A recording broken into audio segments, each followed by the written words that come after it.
Sige. Bakit? Bakit hindi mo pa siya sinali?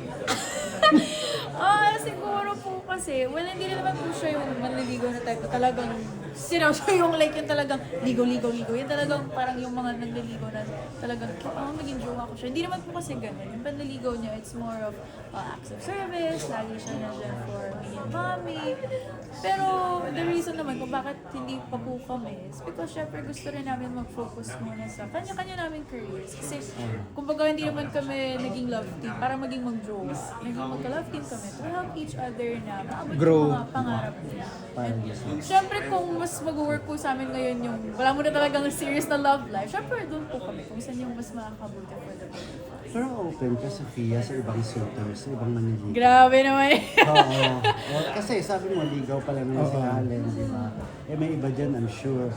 Kahit sa PBB House, minsan may siniship-ship ka na sa iba. I think, ako po kasi, pagdating po sa mga ganyan na love life, more on kay Mami Victoria. Kasi, Siya. yeah, siya po talaga. Kasi, mothers know the best. Ako po, hindi ko talaga siya inclusive. Kasi si Alan nga, hindi ko paano pa yung iba? So far yung boto pa lang sa mami, si Allen. Si Alan pa lang. Ako naman po kasi araw-araw ko pinaprove sa mom niya kasi alam naman natin na si Sophie talaga. Ang hirap din yung, kasi lumakas siya ng broken family. Kumbaga gusto ko rin na, kung in the future kami ma'am, kilala niya ako and nabigay ko yung part ko na as manliligaw man kung ganun man, na kumbaga binigay ko ng buong buo, kilala nila ako. Pero ikaw ba sinasabihan mo na sa Allen na, uy, huwag kang titingin sa iba. Grabe, hindi naman. Hindi Sa po. akin lang, gano'n. Hindi, wala. In fairness, wala naman po kami Walang pareho. selusan, no? Wala. Ano May lang? mga selusan. Dati. Dati. Opo, nung mas bata kami. Pero ngayon na, feeling. Ngayon na mas nag-mature po kami. Wala na mga ganun. Kasi alam naman namin na mas kilala namin yung isa't isa. Kasi nababantayan yung sarili niya kasi magkaklase kayo. Oo nga pala, magkaklase kami. Okay, ano na mga Kamusta sa school? Yun, fighting. Woo! College. Ang dami mga activities at mga assignments, so nilalaban naman, nakakaya naman. Paano yung mga klase, yung mga na-starstruck din ba? May mga ganun din? O naiilang kayo? Po, hindi naman. Like, tinitreat din po nila kami as normal students din. Saan kayo sa school? Sa UST Angelico. Angelico? Si Angelico. Bali, anong year na? First year po. First year. Communication. Communication. Magkaklase talaga kayo? Black talaga kayo? Black? Bryce, yes. Pwede magkopyahan. Totoo Tatanong actually na ako. po yun. So, nagtitinginan Pero bawal, lagi. hindi namin gagawin yun. So, nagtitinginan lagi. So, ngayon kasi nga, di ba, ang daming concern ng mga tao. Pero lalabas yung movie ninyo, April 15, na medyo nandun pa tayo sa langan ng Oil crisis, di ba? ng gasolina. Yun ang mga concern ng karamihan. Siguro list na nila ay manood ng sine, di ba? So medyo rin. Paano nyo of course, convince ang mga manonood na sana may time din sila na panoorin ito kasi worth din naman.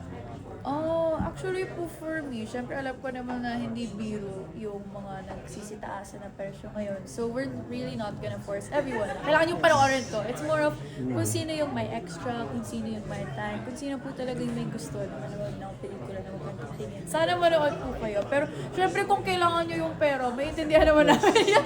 Kumbaga there are many other ways po to support the film. Kung hindi man kayo makanood, share nyo. Yes! At saka itong movie na to, maganda sa movie kasi hindi na yung mawawala eh. So anytime, in the future, kung saan man siya malagay, pwede nilang panoorin. Kailangan pa yung entertainment sa panahon ngayon. Dekado. Ay, sige, go kuya. Ikaw ba na balak mo bang balikan ulit yung PBB House bago ito ilipat? Ay, oo, nagaling po ako dun yesterday. So pumunta ka sa anong feeling na Nalungkot po ako kasi syempre parang minsan akong tumira doon. Like literal na tumira talaga ako doon ng 3 months. And nung tinitignan ko po yung paligid, parang hindi ako makapaniwala na gigabain na siya. Parang, mawawala na to. Sobrang lungkot ko po nung tinitignan ko yung house. malaking part din sa'yo? Opo. Kasi it was the house na naging dahilan kung bakit ko napakita yung self ko sa world. So, knowing na mawawala na yun, ang lungkot. Kasi hindi ko na siya mababalikan ever. It's not the house na pwedeng pag nalungkot ako, pwedeng silipin. Wala na talaga siya literal. So, malungkot po siya. Did you ask ba kung bakit? Hindi po. Confidentiality. Okay. Tapos release, okay. Apektado ba kayo sa pagtaas ng gasolina? Or, Ay, opo. Opo. Ang bilis na sagot, opo talaga. so paano kayo nagtitipid? Ano po, kapag, paano ba? Nagsasabay. Sasabay kami.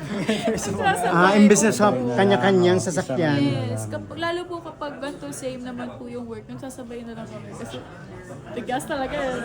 Sakit Pero sa ulo. share kayo sa gas? Opo, nag-share kami. Tsaka kung hindi naman kailangan ko lumabas, gumamit Hindi na ng kami sasakyan. Hindi na lumabas. po, hindi na talaga. Dati lagi niyo ako makikita sa mall, naglumabas ako ng PBB. Ngayon, hindi niyo na ako makikita sa labas. Nasa bahay na lang Nagtipid. ako. Opo, work na lang talaga yung nilalabas ko kasi ang mahal ng gas. Oo. Anong plano ng Sparkle Up? Kasi ang Jimmy, aside from this film, may Oo. series kayong Next project. Ano mo pwedeng ma-share? Pwede mo share after po ng film na to, I will be doing po a teleserye pero secret muna yung details. Malapit naman na rin po yun i-announce it. With him Abangan niyo. also. O ikaw lang? Secret. Secret. Abangan na lang. Abangan. Naku. Yes. Pero malaking project to. Yes. May idea na. Okay. Okay. Thank Thank you. you. Picture